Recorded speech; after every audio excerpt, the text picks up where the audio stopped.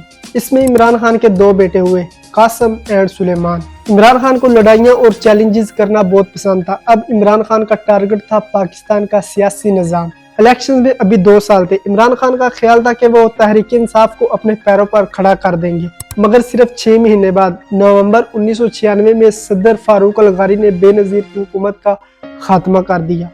जरदारी ने चोरी शुरू कर दी, हुकूमत उसकी चोरी की वजह से निकाली गई। उस वक्त भी नवाज शरीफ ने इमरान खान को अपने साथ आने की पेशकश की, लेकिन इमरान खान ने इनकार कर दिया। फरवरी 1997 में इलेक्शन का ऐलान हो गया और इमरान खान ने चिराग उठा लिया। पोलिंग स्टेशन पहुंचे और चिराग पे मोड़ लगा। नवाज शरीफ की जमात ने पाकिस्तान मुस्लिम लीग नून ने जबरदस्त फतह हासिल की। नवाज शरीफ वजीर आज़म मुंतखब हुए और इनकी हुकूमत ने मुल्क में मजबूत अक्सरियत हासिल की।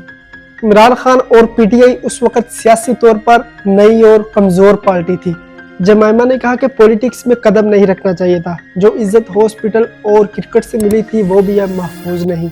इमरान खान अपनी किताब में लिखते हैं कि 1997 उनकी ज़िंदगी का मुश्किल तरीन साल था। इलेक्शन हारे, पैसे ख़त्म हो गए, हॉस्पिटल लॉस में चला गया और फिर अगस्त के महीने में नुसरत फ़तेह अली खां और डायना जैसे दोस्त भी साथ छोड़ गए।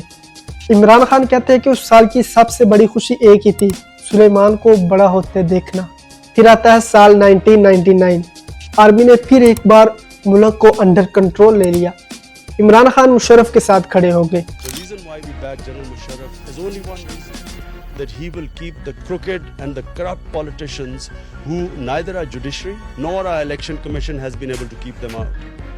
Four times we have had governments kicked out for corruption. Each time the same politicians have come back into parliament and plundered the country more.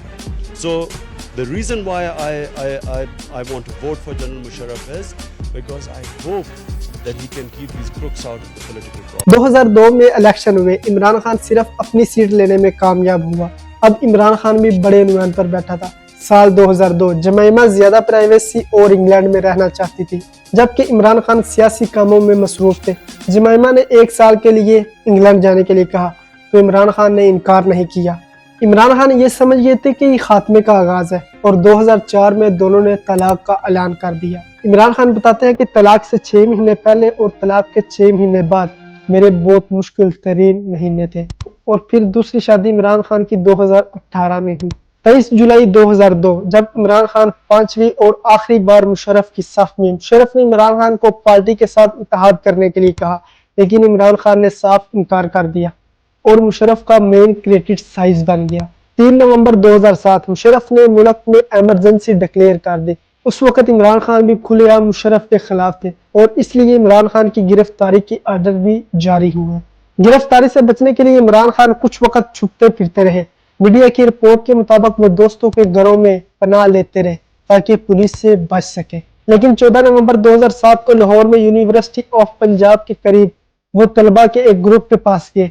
वहां उन्हें गिरफ्तार कर लिया गया, उन्हें पुलिस स्टेशन ले जाया गया, वहां से कोट लखपत जेल और फिर दूसरे दिन डेरा गाजी खान की जेल में शिफ्ट कर दिया गया और फिर सिर्फ 8 दिन बाद हुकूमत के कई सियासी कैदियों को रिहा कर दिया गया। उस वक्त मुल्क भर में एमरजेंसी के एहतजाज और इंटरनेशनल दबाव बढ़ गया था।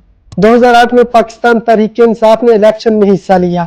पार्टी ने मुल्क भर में जल्द से और अवामी कैंपेन चलाई ताकि अपना पैगाम अवाम तक पहुंचाया जाए। पीडीए ने कुछ सीटें हासिल की लेकिन बड़ी कामयाबी नहीं हुई।